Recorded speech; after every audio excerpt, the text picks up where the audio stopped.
Friends, आज की इस वीडियो में हम इन दोनों लोगों को क्रिएट करना सीखेंगे। तो आइए इस वीडियो में हम इस लोगों को बनाना आपको सिखाते हैं। इस लोगों को क्रिएट करने के लिए सबसे पहले हमको पॉलीगॉन टूल को सेलेक्ट करना है। पॉलीगॉन टूल लेने के बाद यहाँ पर आप नंबर ऑफ कॉर्नर देखते हैं कि कितना कॉर्नर है। तो यहाँ पर कॉर्नर 1 2 3 4 5 6 कॉर्नर आपको दिख रहा है। तो 6 कॉर्नर करने के लिए यहाँ पर आपको 3 दिख रहा है। यहाँ से हम 6 कॉर्नर को क्रिएट करते हैं। तो यहाँ से हमने 6 कॉर्नर को सेट कर दिया।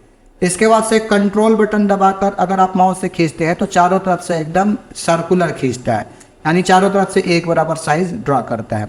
इसके बाद से आप पॉइंटर टूल को सेलेक्ट करते हैं। पॉइंटर टूल को सेलेक्ट करने के बाद इस ऑब्जेक्ट को एक और देखिए अंदर व्हाइट आउटलाइन के थ्रू खींचा गया है। अब इसके बाद इस ऑब्जेक्ट को हम कॉपी पेस्ट करते हैं। तो कॉपी पेस्ट करने के लिए कंट्रोल C हम दबाते हैं और कंट्रोल V दबाते हैं, जिससे ही ऑब्जेक्ट कॉपी पेस्ट हो जाता है। अब कीबोर्ड से शिफ्ट बटन दबाकर इस पॉइंट को पकड़कर हम खींचते हैं। खींचने के बाद आप अपने हिसाब से इसके दूरी को सेट कर लेते हैं। अब बीच में आपको ट्राइंगल बनाना है। तो ट्राइंगल बनाने के लिए हम सेम वही काम पॉलीगॉन को लेते हैं। पॉलीगॉन को लेने के बाद यहाँ से हम त्रिभुज बनाने के लिए 3 कॉर्नर लेते हैं। 3 कॉर्नर लेने के बाद कंट्रोल बटन दबाकर हम यहाँ से ट्राइंगल को खींचते हैं। यहाँ से जब आप ट्राइंगल खींच लेते हैं तो इसके डिग्री को घुमाना होता है। तो डिग्री में घुमाने के लिए हम पॉइंटर टूल को लेते हैं।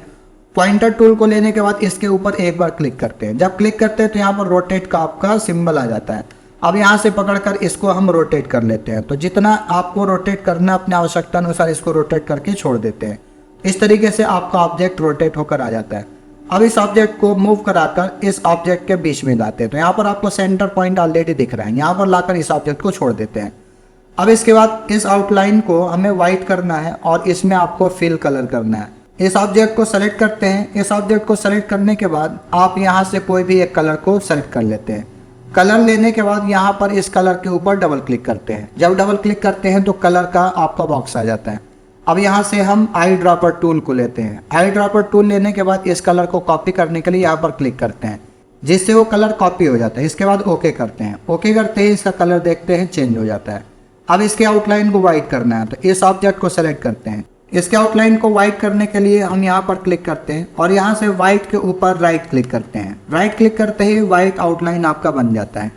आउटलाइन को मोटा करने के लिए यहाँ से हम F12 बटन दबाते हैं। F12 बटन दबाते हैं तो यहाँ पर आपको आउटलाइन की मोटाई सेट करने के लिए देता है। तो यहाँ से आप 2 पॉइंट सेट करके ओके करते हैं, जिससे आपका आउटलाइन मोटा हो जाता है। अब यहाँ पर इस ऑब्जेक्ट को व्हाइट करना है। तो आप इस ऑब्जेक्ट को सेलेक्ट करके फिल अप व्हाइट करते हैं, जो कि लेफ्ट क्लिक करना होता है। आउटलाइन को व्हाइट करने के लिए राइट क्लिक करते हैं, जिससे ही आपका आउटलाइन व्हाइट हो जाता है। अब इसके बाद पूरे ऑब्जेक्ट को सेलेक्ट करते हैं। सेलेक्ट करने के बाद कंट्रोल G बटन आप दबा देते हैं, जिससे पूरा ऑब्जेक्ट आपका ग्रुप हो जाता है। तो फ्रेंड्स, इस तरीके से हमारा ये लोगो क्रिएट होकर कंप्लीट हो गया। अब इसके बाद इस लोगो को हम क्रिएट करेंगे। तो इस लोगो को क्रिएट करने के लिए आपको लॉजिक लगाना है। तो लॉजिक ये आपको दिख रहा है कि यहाँ पर जो ऑब्जेक्ट दिख रहा है, इस ऑब्जेक्ट को रेक्टेंगल बनाया गया और कॉर्नर को घुमा दिया गया। तो यहाँ पर हम एक रेक्टेंगल को लेंगे। रेक्टेंगल लेकर यहाँ पर हम रेक्टेंगल को क्रिएट करेंगे। रेक्टेंगल क्रिएट करने के बाद चारों कॉर्नर को हमें घुमाना है। तो कॉर्नर घुमाने के लिए हम शेप टूल का यूज़ करेंगे। शेप टूल को क्लिक करके यहाँ से कॉर्नर को पकड़कर हम अपनी आवश्यकता अनुसार कॉर्नर को घुमा लेंगे। तो यहाँ से हमने कॉर्नर को घुमा लिया। अब इसके बाद इसके अंदर 2 कलर भरना है। तो 2 कलर भरने के लिए हम F11 का यूज़ करते हैं।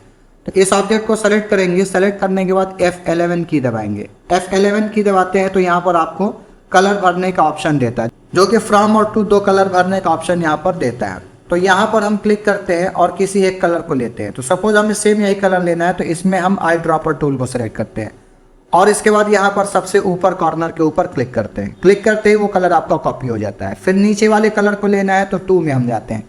2 में सेम वही काम आई ड्रॉपर टूल को लेते हैं और इसके सबसे नीचे आप क्लिक करते हैं, जिससे इसका कलर कॉपी हो जाता है। अब इस कलर को घुमाना है तो यहाँ से आप मूव करा सकते हैं। जैसे मूव कराएंगे कलर उधर आपका जाएगा। तो यहाँ से हम इसको मूव करा लेते हैं। यहाँ पर डिग्री आप लिख देते हैं। तो डिग्री आपका 82 है, तो इसको हम 90 डिग्री पर घुमा देते हैं। इसके बाद से ओके करते हैं। ओके करते ही सेम कलर आपका यहाँ पर भर गया। अब इसके आउटलाइन को हमको हटाना है। तो आउटलाइन हटाने के लिए यहाँ पर राइट क्लिक करते हैं। राइट क्लिक करते ही आपका आउटलाइन ब्लैक जो था वो हट गया। अब इसके बाद आपको यहाँ एक वाइट आउटलाइन बनाना है। तो वाइट आउटलाइन बनाने के लिए हम यहाँ पर फ्री हैंड टूल का यूज़ करते हैं। फ्री हैंड टूल सेलेक्ट करने के बाद हम यहाँ पॉइंट पर क्लिक करते हैं। इसके बाद से कंट्रोल बटन को हम दबा लेते हैं। कंट्रोल बटन दबाने के बाद ये लास्ट पॉइंट पर क्लिक करते हैं, जिससे ब्लैक कलर का आपका लाइन बन जाता है। इसको आप एरो की से अपने आवश्यकता अनुसार ऊपर नीचे सेट कर लेते हैं। अब इसे वाइट करना है, तो वाइट करने के लिए हम पॉइंटर टूल को लेंगे। पॉइंटर टूल लेने के बाद इस ऑब्जेक्ट को सेलेक्ट करते हैं। सेलेक्ट करने के बाद व्हाइट कलर के ऊपर राइट क्लिक करते हैं। राइट क्लिक करते ही देखिए आपका व्हाइट कलर हो चुका है, यानी इसकी मोटाई को बढ़ाना है। मोटाई को बढ़ाने के लिए हम F12 का यूज़ करते हैं। F12 दबाने के बाद यहाँ से मोटाई जो भी आपको लेना है उतना मोटा आप ले लेते हैं।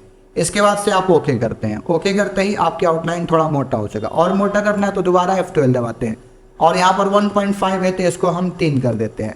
इसके बाद से ओके करते हैं। यहाँ पर आपका आउटलाइन का मोटाई जो है मोटा हो जाता है, बढ़ जाता है।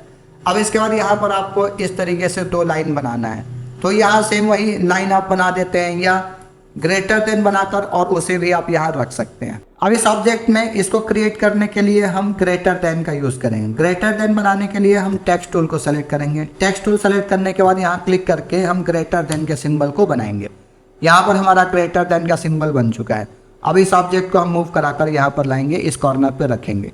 यहाँ F2 हम दबाएंगे जिससे हम जूम बढ़ाएंगे। F2 दबाकर इसको हम घेरे में लेंगे जिससे इस ऑब्जेक्ट का जूमिंग बढ़ जाए। अब जूम बढ़ाने के बाद हम इस ऑब्जेक्ट के कॉर्नर को खींचकर बढ़ाएंगे। तो यहाँ से हम इसको इस तरीके से बढ़ा देते हैं और फिर इधर से आप इस तरीके से बढ़ा देते हैं।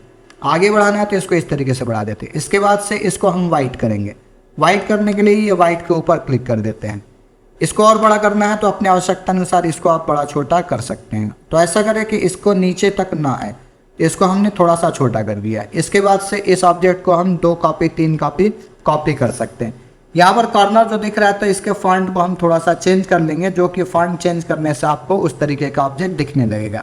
तो यहाँ पर हम फॉन्ट के ऊपर क्लिक करेंगे। फॉन्ट के ऊपर क्लिक करके और फॉन्ट का स्टाइल जो है रेक्टेंगुलर हम ले सकते हैं या पतला यहाँ से ले सकते हैं। तो यहाँ से सपोज इसको हमने लिया, इसको लेने पर भी आपका थोड़ा सा मोटा हो रहा है तो कोई नहीं, इसमें आपको एक और लॉजिक लगाना होता है कि इसको आप इस तरीके से बड़ा कर लें और बड़ा करने के बाद आप लाइन टूल का यूज़ करके ड्रा कर सकते हैं। तो यहाँ से हम लाइन टूल को लेंगे। लाइन टूल को लेने के बाद इस पॉइंट पर क्लिक करेंगे, फिर यहाँ पर सेंटर पॉइंट आपको दिख रहा है, इस सेंटर पॉइंट यहाँ पर क्लिक करेंगे, फिर दोबारा उसी के ऊपर क्लिक करेंगे, फिर यहाँ पर आप क्लिक कर देंगे। तो इस तरीके से आप लाइन ड्रा कर सकते हैं सेंटर पॉइंट लेकर। अब इसके कलर को हम वाइट करके और इसको रख सकते हैं। तो यहाँ से हम राइट क्लिक करेंगे, जिसका कलर वाइट हो गया, इस ऑब्जेक्ट को सेलेक्ट करके हम डिलीट कर देते हैं। अब लाइन को मोटा करना है तो इसको सेलेक्ट करेंगे, F12 दबाएंगे। F12 दबाने के बाद हम 3 पॉइंट लेंगे। 3 पॉइंट लेने के बाद ओके करेंगे। तो यहाँ से आउटलाइन मोटा हो गया। अब इस ऑब्जेक्ट को हम मूव कराएंगे, इसको कॉपी पेस्ट करेंगे। तो Ctrl+C से कॉपी करेंगे, Ctrl+V से पेस्ट करेंगे। इसके बाद इसको मूव कराएंगे, एरो की से मूव कराने के बाद फिर इसको हम कॉपी पेस्ट करेंगे। तो Ctrl+C Ctrl+V दोबारा दबाएंगे, फिर इसको आगे की तरफ मूव कराएंगे। तो इस तरीके से मूव करा के आप अपने आवश्यकता अनुसार इसको सेट कर लेंगे। अब F4 हम दबाते हैं, F4 दबाकर F2 दबाते हैं और इन दोनों ऑब्जेक्ट को आप देखते हैं तो इस तरीके से आपका सिंबल दिख रहा है।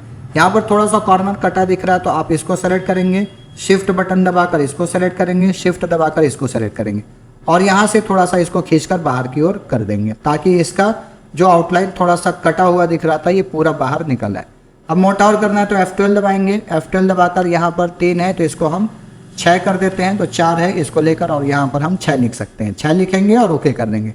तो देखिए इसके हिसाब से मोटा आउटलाइन बन गया। अब यहाँ पर हमें इस ऑब्जेक्ट को बनाना है। इस ऑब्जेक्ट को बनाने के लिए ट्राइंगल बनाएंगे। ट्राइंगल के लिए हमको पॉलीगॉन लेना है। पॉलीगॉन लेने के बाद यहाँ पर आपको ट्राइंगल के लिए 3 पॉइंट ले लेना है। इसके बाद से कंट्रोल बटन दबाकर यहाँ पर आपको ऑब्जेक्ट को ड्रा करना है। जितना बड़ा आपको चाहिए उतना बड़ा आप ड्रा करके बनाते हैं। अब इसको इस तरीके से घुमाना है। तो घुमाने के लिए हम क्या करेंगे कि पॉइंटर टूल को लेंगे। इसके अलावा कॉर्नर देखते हैं तो कॉर्नर थोड़ा सा घुमा हुआ है। तो कॉर्नर घुमाने के लिए हम F12 दबाएंगे। F12 दबाने के बाद यहाँ पर बिहाइंड टेक्स्ट और स्केल टू फिट इसको लेंगे और इन पॉइंट को लेते हैं। तो देखिए यही आपका घूमा हुआ पॉइंट है। तो इस पॉइंट को लेंगे, ओके कर देंगे। तो कॉर्नर आपका थोड़ा सा देखिए घूम गया। अब इसको सेलेक्ट करेंगे, यहाँ से व्हाइट कलर भरेंगे, आउटलाइन को राइट क्लिक करके व्हाइट भर देंगे। अब इसको घुमाना है तो एक बार और यहाँ क्लिक करेंगे। क्लिक करने के बाद यहाँ पॉइंट पकड़ के और इसको हम अपने आवश्यकता अनुसार इसको घुमा देंगे। तो यहाँ से हमने इसको सीधा पूरा घुमा दिया। घुमाने के बाद छोड़ देंगे। अब इस ऑब्जेक्ट को इसके सेंटर ले जाना है तो शिफ्ट बटन दबाएंगे। इस ऑब्जेक्ट के ऊपर क्लिक करेंगे और सी बटन दबा देंगे। सी बटन दबाते ही ऑब्जेक्ट इसके सेंटर चला गया। इसको अगर ऊपर नीचे करना है तो एरो की से आप ऊपर नीचे भी अपने आवश्यकता अनुसार सेट कर सकते हैं, ये आपकी मर्जी है। तो इस तरीके से हम इसको सेट करके सिमिलर कलर में, सिमिलर डिज़ाइन में आप इसको क्रिएट करते हैं। तो फ्रेंड्स, इसी तरीके टेक्निकल वीडियोस देखने के लिए हमारे चैनल को सब्सक्राइब करें, वीडियो को लाइक करें, शेयर करें।